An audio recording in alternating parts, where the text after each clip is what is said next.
అయోధ్యలో రామ్లల్లా విగ్రహ ప్రతిష్టాపన కార్యక్రమం పూర్తయింది. దీంతో మంగళవారం నుంచి భక్తులను దర్శనానికి అనుమతి ఇవ్వనున్నారు.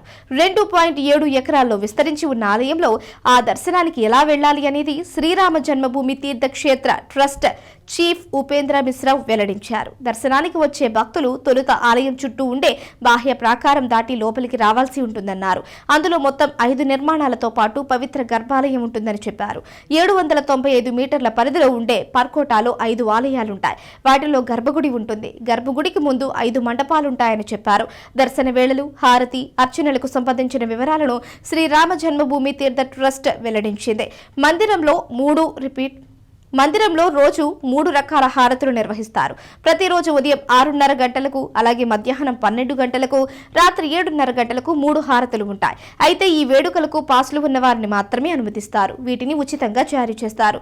ఆలయంలో దర్శనం కోసం 2 స్లాట్లు నిర్ణయించారు. మొదటి స్లాట్ ఉదయం 7 గంటల నుంచి 11 గంటల వరకు, రెండవ స్లాట్ మధ్యాహ్నం 2 గంటల నుంచి 7 గంటల వరకు ఉంటుంది.